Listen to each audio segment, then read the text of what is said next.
Baik, bismillahirrahmanirrahim. Assalamualaikum warahmatullahi wabarakatuh.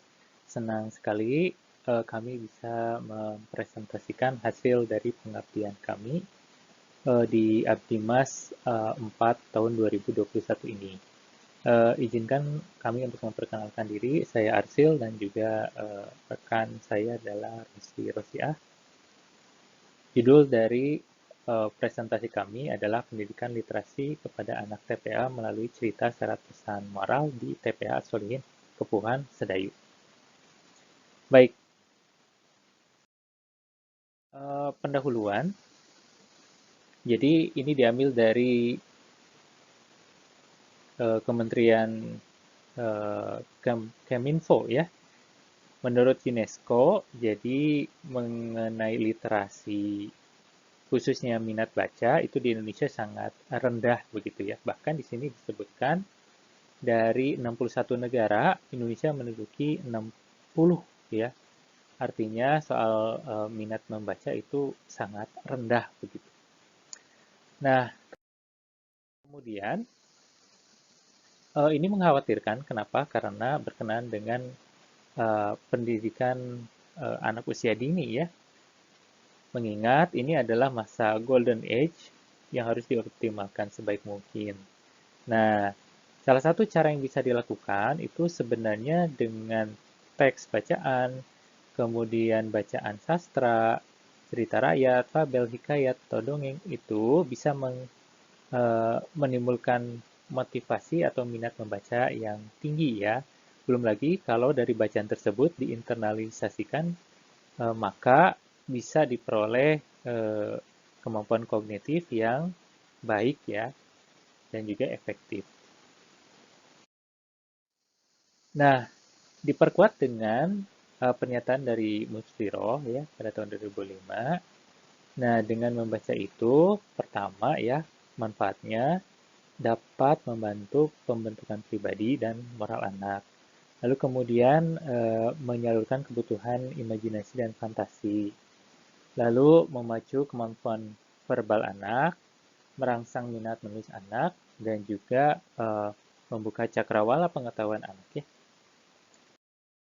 Nah, metode pelaksanaan pengabdian kali ini yang pertama adalah lokasinya dulu ya. Terletak di TPA Solihin, eh, Dusun Kepuhan, Desa Argorejo, Sedayu, ya. Lalu prosedur pelaksanaannya ada 3 tahapan. Yang pertama observasi, identifikasi lingkungan dan juga pengumpulan data utama menggunakan wawancara. Lalu yang kedua tahap forum group discussion ya, untuk membicarakan mengenai visi, tujuan, konsep ya, dan juga teknis lapangan. Dan juga tahap pelaksanaan demonstrasi membaca cerita.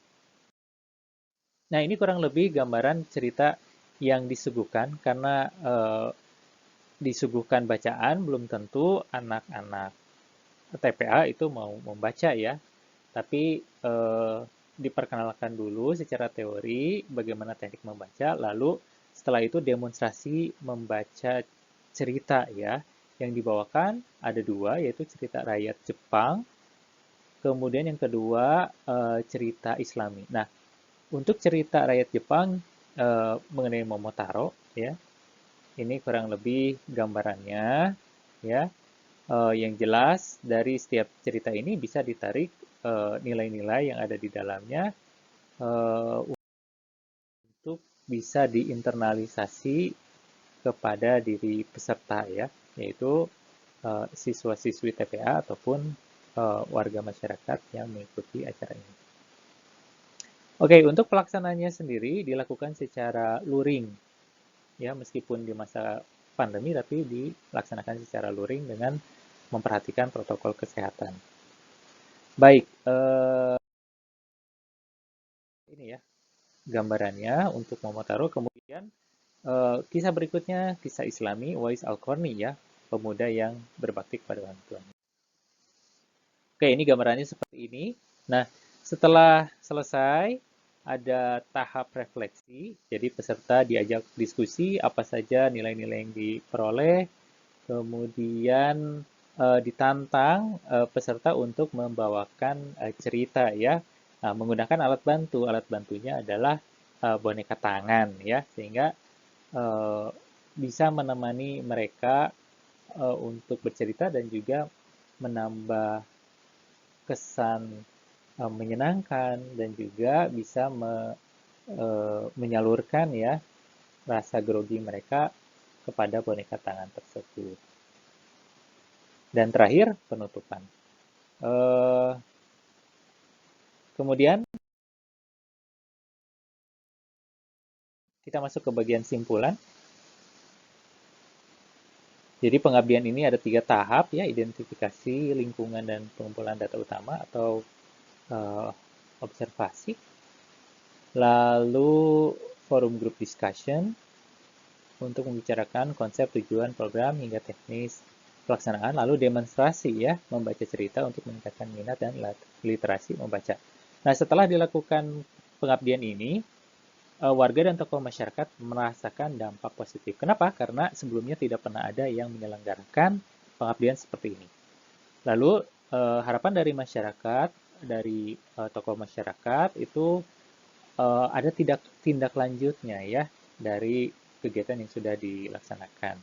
Tapi kemudian ada catatan kondisi di lapangan ketika eh, pelaksanaan berlangsung, terlebih dalam sesi interaktif, itu siswa-siswi agak kurang aktif ya. Nah, ketika ditanyakan kepada pengajarnya, memang ada adaptasi ulang ya, karena selama ini terbiasa daring ya, sehingga pada pertemuan luring agak ini ya, agak canggung begitu, kurang lebih seperti itu. Baik, ini daftar pustakanya, mudah-mudahan ada guna dan manfaatnya. Mohon maaf bila ada kesalahan. Kami ucapkan terima kasih. Wassalamualaikum warahmatullahi wabarakatuh.